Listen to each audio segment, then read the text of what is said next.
Votre rendez-vous hebdomadaire d'actualité en cybersécurité et gouvernance.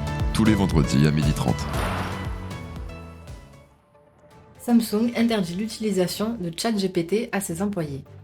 L'entreprise a découvert que certains membres de son personnel avaient divulgué du code source interne en le téléchargeant sur la plateforme. Le risque est bien réel. En effet, OpenAI a indiqué qu'elle examinait les conversations des utilisateurs afin d'améliorer ses systèmes et de s'assurer qu'ils respectent ses politiques et exigences en matière de sécurité. Les conversations pouvant aussi être utilisées pour les prochaines versions de ChatGPT. Craignant que des informations sensibles soient partagées sur cette plateforme, Samsung a mis en place des sanctions pouvant aller jusqu'au licenciement. En parallèle, l'entreprise est en train de développer ses propres outils d'IA. La réaction de Samsung n'est pas isolée.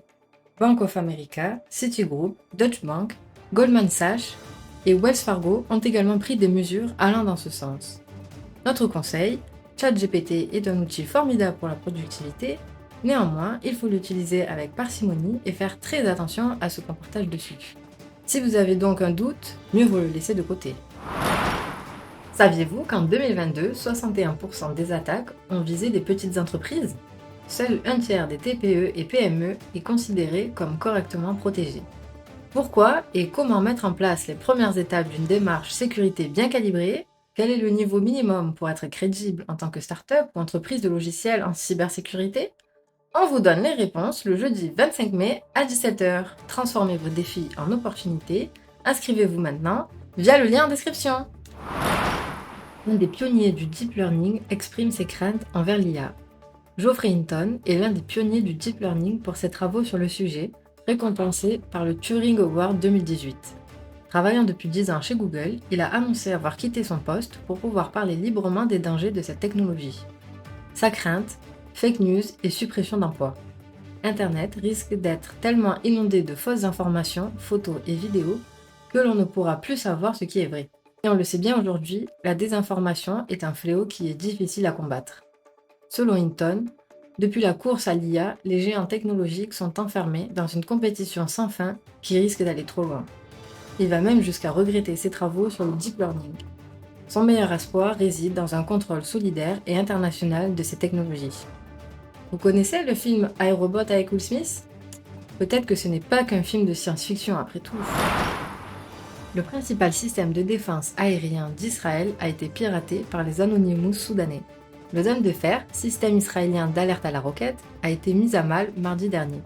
Le groupe de cyberpirates a mis en panne de nombreux systèmes. Le Dôme de fer ne recevait donc pas toutes les alertes, ce qui l'empêchait d'intercepter tous les tirs. Ce n'est pas la première attaque des Anonymous soudanais. Le groupe est à l'origine d'une panne d'électricité de grande ampleur dans tout le pays, mais aussi de cyberattaques contre différentes banques du pays, sans oublier qu'à la mi-avril, le groupe s'en était pris aux aéroports, hôpitaux et universités en France. Affaire à suivre. Un incendie s'est déclaré sur le site parisien de Global Switch. Le feu s'est déclaré vers 5h du matin, le 26 avril à Clichy. Vers 7h, le feu a été maîtrisé et il a été décidé de couper l'électricité. Cela a eu plusieurs conséquences. Google indisponible sur plusieurs zones de la région Europe-Ouest. Le groupe EDF a vu son activité perturbée. BPCE, sa fintech, PayPlug ont aussi subi le contre-coup, rendant les paiements impossibles. Et les sites cybermalveillance.gouv et Lille.fr ont aussi été down plusieurs heures. 11 casinos ciblés par un rançon logiciel. Le groupe de Casino Vikings a reconnu le jeudi 27 avril, soit plus d'une semaine après l'incident, ce qui avait provoqué la fermeture de tous ces établissements, un ransomware. L'attaque a été détectée le 19 avril. Des investigations sont en cours pour déterminer l'impact de l'attaque, mais à ce stade, aucun vol de données n'a été identifié. Par ailleurs, le groupe Vikings a déposé plainte et s'est rapproché de l'ANSSI et de la CNIL.